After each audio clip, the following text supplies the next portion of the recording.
V tejto lekcii si ukážeme, ako sa v GeoGebre niečo maže. Ja som si už nakreslila viacero objektov a napríklad by som niektoré z bodov nechcela. Všetko sa vlastne deje v polohe ukazovateľ alebo pohyb. V tejto polohe môžeme aj danými objektmi hýbať.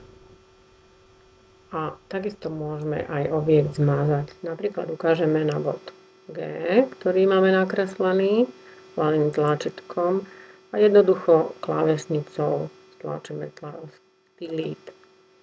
Ak chceme zmažať viacero naraz, tak v polohe pohyb môžeme hlavným tlačítkom vybrať do obdĺžnika napríklad naraz tieto body.